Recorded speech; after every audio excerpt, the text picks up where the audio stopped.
we come to Prime Minister's questions, can I welcome to the gallery the Speaker of Pakistan?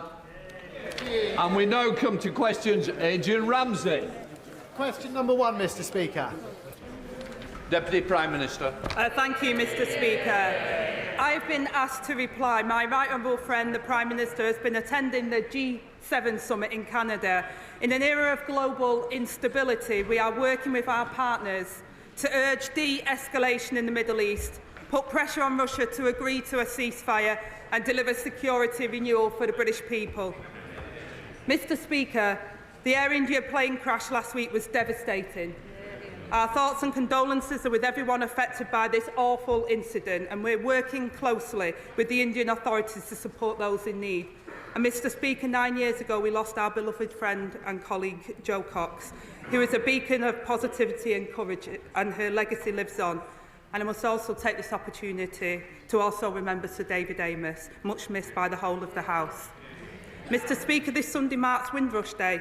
We celebrate the extraordinary contribution the Windrush generation and their descendants to our country. And Mr. Speaker, this morning I had meetings with ministerial colleagues and others, and in addition to my duties in this House, I shall have further such meetings later today. Adrian Ramsey. Thank you, Mr. Speaker. Given the strong consensus across this House on the importance of de-escalation in the deeply worrying conflict between Israel and Iran, does the Deputy Prime Minister agree that the actions of this House must match its words? And will she therefore commit that before any further military support is given to the Israeli government, whether that's the potential deployment of the RAF jets or deployment of armed forces, that her government will first give MPs in this House a free vote? Deputy Prime Minister. Mr. Speaker, the situation in the Middle East is fast-moving and deeply concerning. There is a clear potential for significant and rapid worsening of the situation, and every step that we take, we will always be guided by what the safety of British nationals and the UK national interest. That's why we've deployed jets to the region so that contingency support is in place for our armed forces personnel, and it's why we're asking British nationals to register their presence, and we'll keep all advice under review. Olivia Bailey. Thank you, Mr. Speaker. Too many of my constituents are stuck in unsuitable housing. And after 14 years of inaction from the party opposite, local families are being split up because there are not enough affordable homes. Can I welcome this government's plans to turbocharge the delivery of social and affordable housing, including through the new National Housing Bank, and ask my right honourable friend to confirm that this government will finally give my constituents the security that they deserve? Deputy Prime Minister. Mr. Speaker, she's absolutely right to talk about the 14 years of failure by the Conservatives.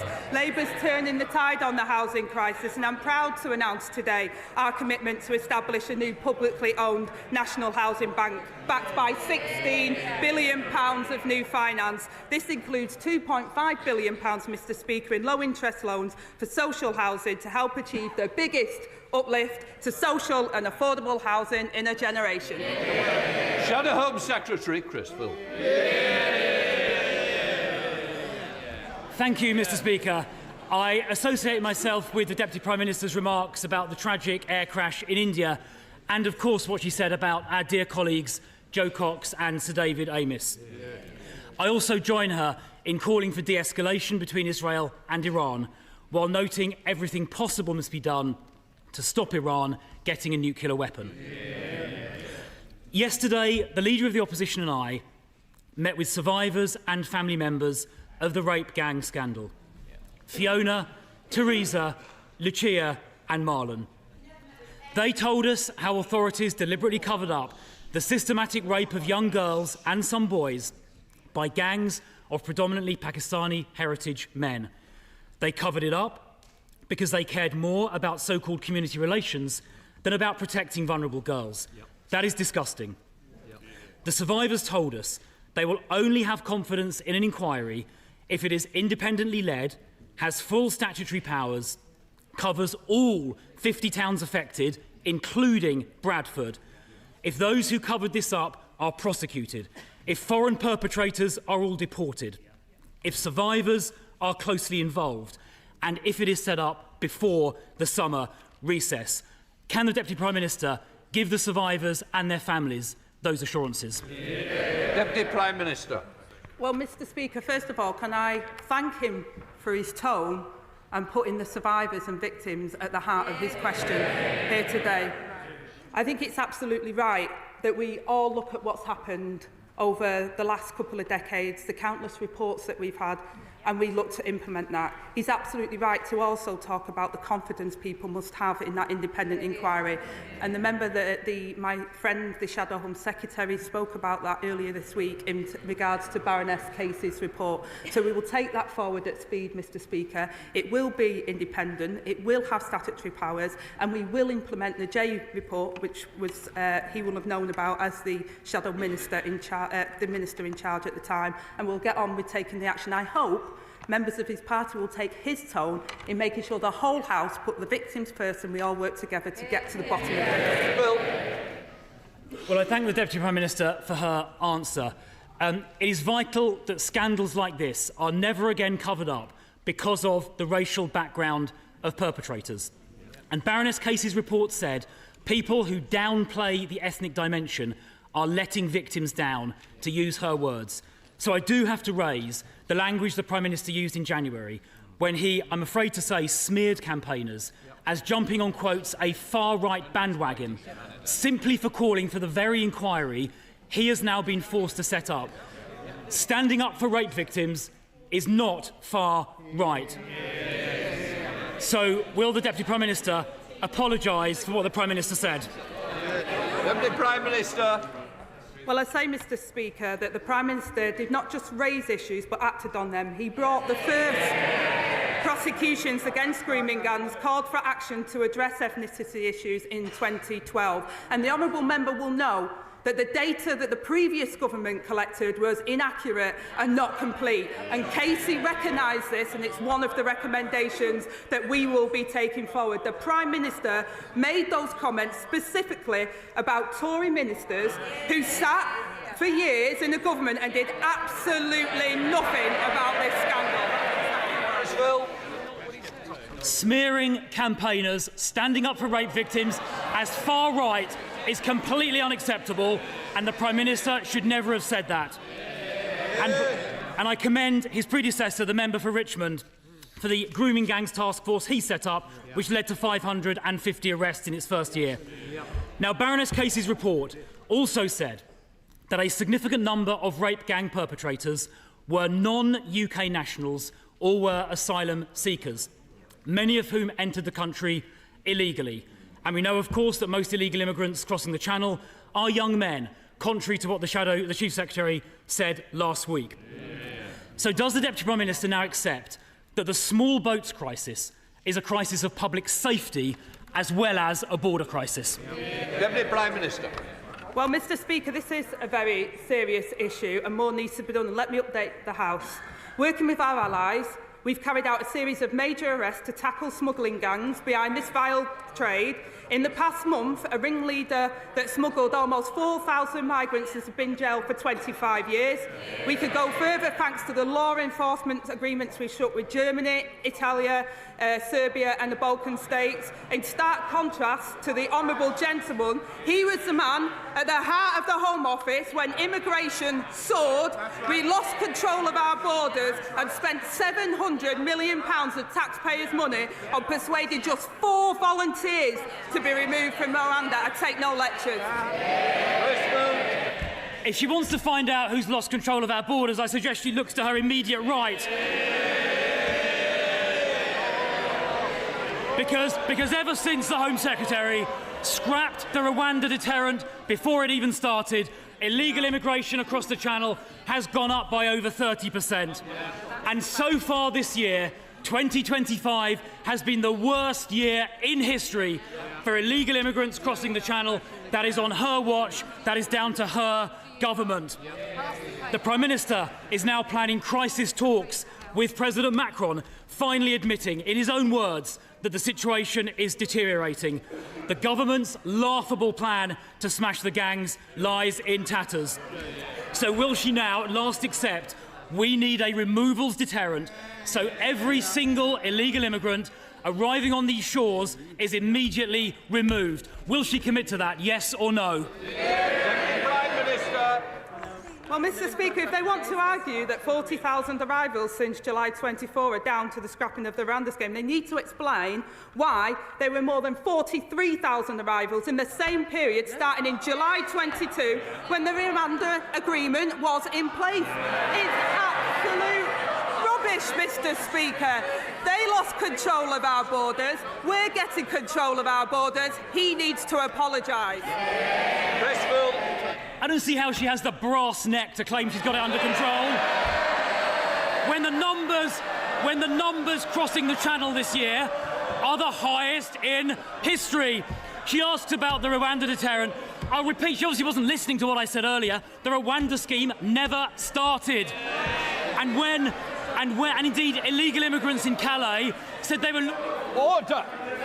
Order! Just do it. I want to hear the question, and I'm sure our constituents want to hear the question and the answer. Crystal. Thank you, Mr Speaker. The Rwanda scheme never started. Illegal immigrants in Calais were saying before the election how much they wanted the Prime Minister to get elected because he would help them get here. When Australia started a similar scheme about 10 years ago, it worked within a few months. Now, Mr Speaker, as a consequence of the government losing control, they are now accommodating growing numbers of illegal immigrants, many of whom cross the Channel, in asylum, hotels and flats. The Home Office's suppliers are now actively offering above-market deals to landlords to get hold of their properties to be used for illegal immigrants. In the meantime, hard-pressed young people here are unable to rent or buy. So why is this government prioritising housing for illegal immigrants above housing for our young people? So again, Mr Speaker, I gently say to the right honourable member opposite that under their watch, immigration increased fourfold until it reached almost 1 million in a single year.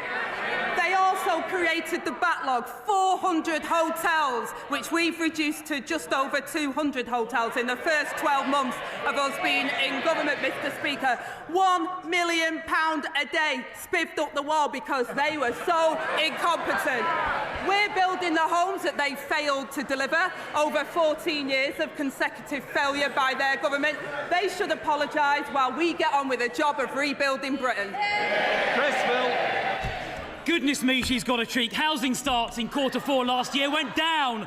Her mission to rebuild Britain is not going very well. She talks about asylum hotels. She obviously hasn't looked at the most recent numbers. The number of people in asylum hotels was higher in March this year than it was at the time of the last election. And she gave no answer about the priority being given to illegal immigrants over people living here already.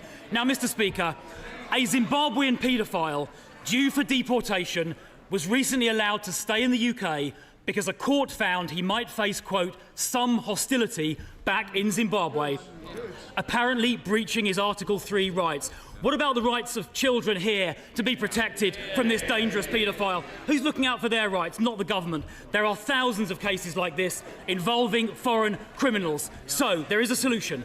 We need to scrap the Human Rights Act for immigration matters so this sovereign parliament decides on the law our courts apply.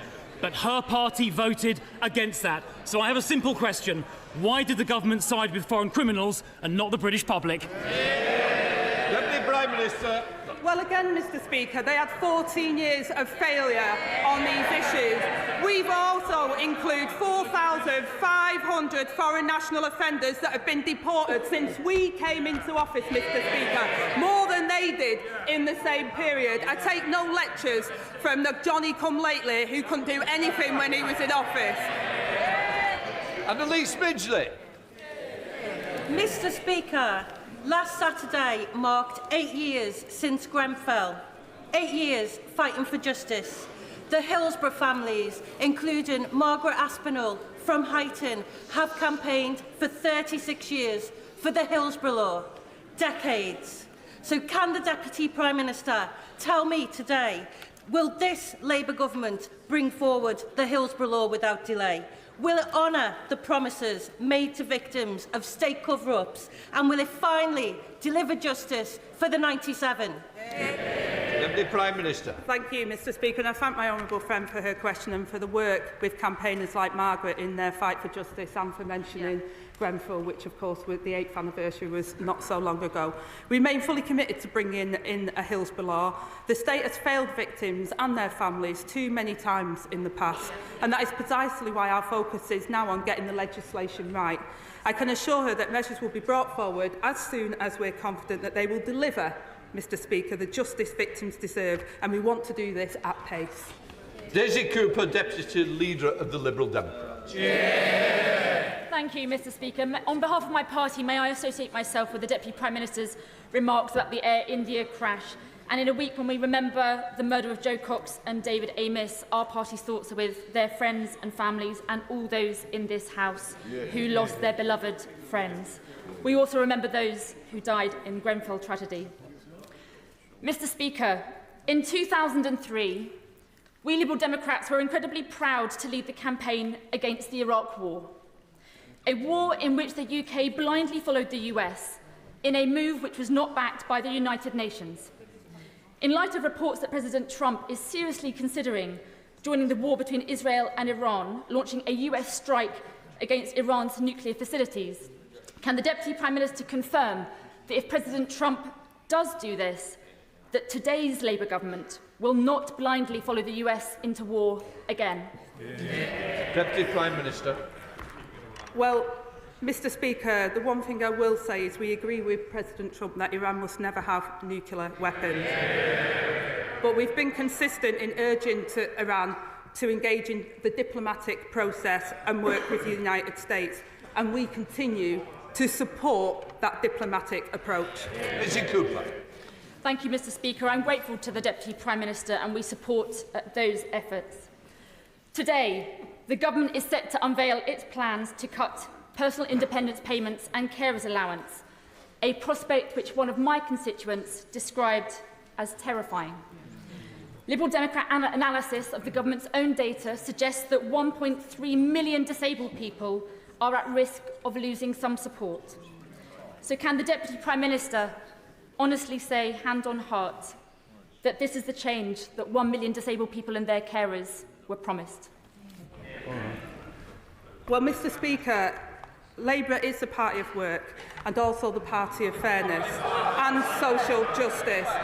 We've announced the plan to get Britain working again, and we're clear on the principles, Mr Speaker, and I want to be clear on that. Those who want to work should be able to work, and those who can never work should be protected.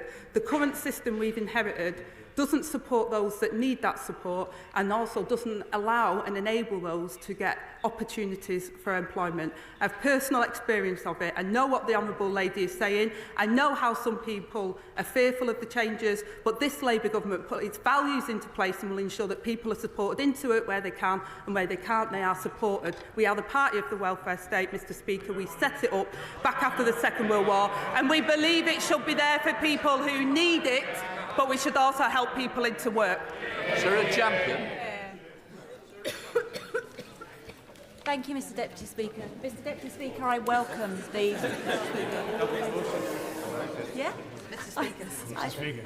Mr Speaker, there's too many deputies in the place today. I apologise. Mr Speaker, I welcome the government's announcement on grooming gangs. I'm sorry for stumbling. I've been floored by the point scoring that's going on around them. On all sides. I wonder if, if the Deputy Prime Minister is aware that the victims and survivors of grooming gangs are being denied compensation by the Criminal Injuries Agency on bizarre technicalities. They also deny all children of online abuse compensation. For me, this is a grave injustice, and they think they're better than the judge and jury. So I wonder what the Deputy Prime Minister plans to do, because personally, I think they should be abolished. Deputy Prime Minister. Well, Mr Speaker, my honourable friend is a long-standing advocate for child protection, and I pay tribute to her campaigning on these issues. We share her determination to do what is right for the victims and the survivors, and we recognise that no sum of money can ever fully compensate for the horrors that they've experienced. And we are committed to funding efforts to tackle child sexual abuse in the future and support survivors to rebuilding their lives. And that's why we'll make it easier for victims to make personal injury claims through the civil courts by removing the 3-year time limit. And we're redoubling funding for therapeutic support services. Carla Daniel. Mr. Speaker, this week is Refugee Week, an opportunity for this House to show solidarity with those fleeing war, persecution and oppression. Compassion and welcome are core British values, but for decades the Home Office has been undermining those values, as my new report, No Way Home, shows, by treating migration as a crime rather than making it work for our communities and for newcomers. So will the Deputy Prime Minister read the report and consider its recommendation to remove migration from the responsibilities of the failing Home Office? Deputy Prime Minister. Well, Mr. Speaker, I'll commit to reading the Honourable Lady's report because I think it's important we take all information on these issues. We inherited an asylum system under exceptional strain, which costs up to £9 million per day, and will end the use of hotels through suitable self-sufficient accommodation for asylum seekers, minimising the impact on local communities, and will protect and support asylum seekers when demonstrating value for the taxpayers. Jodie Gosling. Thank you, Mr. Speaker. On the 1st of July, Warwickshire County Council will permanently remove one of Nuneaton's 2 fire engines. Their decision is based on dubious data that does not accurately represent the current risk to residents, without accounting for local factors such as high deprivation. The cuts will put Nuneaton's lives in danger. Will the Deputy Prime Minister please look into this matter to confirm there has been sufficient scrutiny and a thorough risk analysis to ensure safety for the good residents of Nuneaton? Deputy Prime Minister. Well, I thank my honourable friend for raising this important issue, and I know that the Fire Minister would be happy to discuss this further, and I'm committed to ensuring fire and rescue services across the country have the resources that they need to keep communities safe. The deployment of fire engines, though, is decided locally. So this really is a question for Warwickshire County Council, now led by Reform. So the member for Clacton should have a word with his county councillors in Nuneaton and get them to explain why Reform are cutting fire services. Peter Shaw. Mr. Speaker, I remember when the Deputy Prime Minister was a fierce critic of austerity and a proud champion for the disabled. But today, her government is introducing its £5 billion disability cuts bill, which will push another 250,000 people into poverty. Does she agree that everyone has the right to oppose such devastating cuts? So is it the Prime Minister's intention to remove the whip from any Labour MP who does the right thing and votes against these disability cuts? Deputy Prime Minister. Well, I gently say to the honourable member that we've given, he talked about austerity, we've given the biggest amount of increase to Scotland. And I've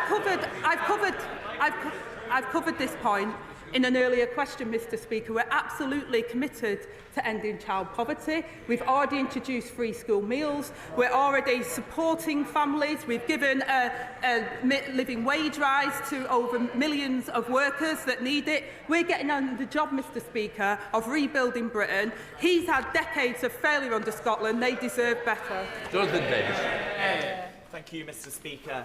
Derbyshire's Derwent Valley is the home of the Industrial Revolution, and it is also now a UNESCO World Heritage Site. That community showed a Victorian sense of purpose, which delivered improvements to people's everyday lives. So can my right honourable friend set out how the government's £39 billion investment in housing will instil that same drive while maintaining the unique character of the East Midlands' only UNESCO World Heritage Site? Deputy Prime Minister. Well, I thank my honourable friend for his question. I know he's a champion for regeneration across his constituency, and he's working hard to get homes built in his patch for his constituents. Our plan for change will deliver the biggest boost in investment in social and affordable housing in a generation. And for the first time in recent memory, Mr. Speaker, we will give providers in his constituency a decade of certainty over the capital funding to build ambitious housing projects that honour Derbyshire's history. King Timothy. Thank you, Mr. Speaker. The Home Secretary says we should judge her success in smashing the gangs by whether the number of channel crossings falls. But under this government, the numbers are up by more than 30%. Yep. So by which date should we judge the Home Secretary? And if she fails, will she be fired? Deputy Prime Minister. Mr. Speaker, they continually vote against the measures that we're taking to smash the gangs. We're getting on with the job, Mr. Speaker, working internationally to disrupt the abhorrent work of these smugglers and gangs, while he harps on from the sideline. He should apologise for their record in government, which was abysmal. Mr. Speaker, since becoming an MP, I've received thousands of pieces of casework from constituents who are stuck on social housing waiting lists. I've recently had an email from a woman with severe mobility issues, effectively trapped in her front room while she waits and waits for suitable social housing. Even when a home becomes available, she'll be forced to compete with other residents because there simply aren't enough affordable options. What will this new funding, the recent funding announced by the government, mean for my constituent and others like her who have already waited too long for a decent home? Deputy Prime Minister. Well, I thank my honourable friend, Mr. Speaker, for highlighting the case, because it's not an isolated case. We inherited a really dire situation, and there's far too many people that don't have a safe and secure home that meets their needs. My right honourable friend, the Chancellor's announced a record funding, almost double the level provided by the previous government, who ended up handing back the cash for social and affordable homes, and Labour's plan for change, renewing our country and investing in Britain's future. Other House, Sir Edward Lee. When the government, quite rightly, gives full and unequivocal support to Israel in its bid to end the scourge of Iran's nuclear weapons programme forever, will the government also work with our allies to try and convince the Israeli government that it's not in the long-term security interests of Israel to carry on with this policy of illegal settlements in the West Bank, which is simply leading to radicalisation and desperation throughout the region? Have not the overwhelming majority of Palestinian people have the right to yearn for peace and security in their own homeland, as the Jews yearn for their homeland for 2,000 years? Deputy Prime Minister. Mr. Speaker, I thank the Father of the House for his important question. Settler violence and expansion in the West Bank is appalling and completely unacceptable. Alongside our allies, we have sanctioned individuals responsible for inciting this extremist action, but a two-state solution is the only way to bring peace that the Israelis and the Palestinians deserve, and this is only achievable if the hostages are released, aid surged into Gaza and the ceasefire is restored, and we'll do everything we can to make that happen. Thank you, Mr. Speaker. In Scotland, over 10,000 children are stuck in temporary accommodation, including many in my constituency of Stirling and Strathallan. Too many families facing soaring rents, long waiting lists and dwindling options. It's just one of so many policy failings that we're all losing count and losing patience as public confidence in the SNP ability to govern collapses. What advice would she have for the Scottish SNP government as they continue to preside over a chronic failure to invest in the social and affordable housing Scotland so desperately needs? Well, my honourable friend is right, Mr. Speaker. Homeless levels are far too high, which has a devastating impact on those affected. Under the SNP, 10,000 children in Scotland shamefully have no fixed home to call their own, a record high. Our decisions have given Scotland a record settlement and the largest since devolution. We saw in Hamilton, Mr. Speaker, how Scots are fed up with the SNP's excuses. They've been in power for nearly 2 decades and have nowhere left to hide from their failure. Anne Davies. Diolch, Mr Llefarydd. Welsh farmers are taking hit after hit, from Tory trade deals to Labour taxes. And now on top of that, blue tongue restrictions affecting Wales and England will hamper cross-border trade. Over 550 farms on the border and key livestock markets rely on summer trading. Once in a year, opportunities like the Royal Welsh Show are crucial, and the disruption will be devastating. So will the Deputy Prime Minister commit to working with Welsh Government on a scheme to compensate for the losses? Deputy Prime Minister. Well, I gently say to the honourable member, you don't deliver for Wales by voting against an extra £1.6 billion for public services like I did at the Senate. We will be making sure that we support Wales and support Welsh farmers, and we'll continue to do that as a UK government. Andrew Bates. Thank you, Mr Speaker. In the spending review last week, the government backed Peterborough with support for our new pool and sports quarter in the city. This commitment has the power to turn years of campaigning into a reality. But that's not all. The government has also recently approved the business case for our new station and given us new police. So can I ask the Deputy Prime Minister, does she agree that this is just the start and that places like Peterborough that were forgotten for too long by the party opposite are now top of this Labour government's agenda? Well, I thank my honourable friend for his comments and flagged by the two ladies that have made sure that those things happen. The Chancellor's guaranteed funding to accelerate projects like Peterborough's new sports quarter, including, Mr Speaker, a new Olympic-sized swimming pool. And I can also confirm today that, subject to the business case approval, we will provide nearly £48 million of funding for a new city centre quarter and a refurbished Eastern Station building. Paul Holmes. Recently, a small family business in my constituency was burgled by a prolific offender who was serving an 8-month suspended sentence. The man was caught, arrested, charged and appeared at court, where he was given another 8-month suspended sentence and released. The business was offered £200 in compensation. Does the Deputy Prime Minister think that's justice served, or is this government now soft on crime and soft on the causes of crime? Well, first of all, Mr Speaker, I'm really sorry to hear about that. Hard-working business people that spend a lot of their time building up a business should expect the full force of the law to protect their property and protect their interests. And can I also, while I've got the opportunity, congratulate the honourable member for running Hamble Valley's very first pub competition this year. I hope I'm going to get an invite. But he's absolutely right, Mr Speaker, to say that we've got to have increased police numbers and making sure they're responsive to people's concerns. We're doing that. His government let them down. Bill Powell. Mr Speaker, Saturday marked 8 years since 72 people lost their lives in the Grenfell Tower fire. 8 years without justice, but finally the prospect of some systemic change following the public inquiry. So I welcome the government's commitment to barring all the cited companies from accessing public contracts and its full support to the police investigation to deliver real accountability. Can the Deputy Prime Minister also reassure our community that alongside the Hillsborough law, the government will consider some independent oversight so that victims from the post office to Hillsborough to Grenfell know inquiry recommendations will actually lead to real change?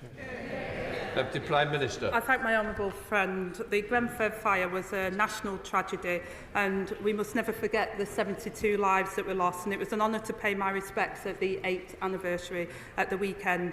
We do remain fully committed to introducing the Hillsborough law, including a legal duty of candour for public services and criminal sanctions for those who refuse to comply. I know my honourable friend speaks with passion and authority on this as I speak to the Grenfell community. I know this is something that they really want to see happen as quickly as possible, and we're exploring reforms to inquiries to get to the truth more quickly and deliver the meaningful change that these victims deserve. Speech Fortune. Thank you.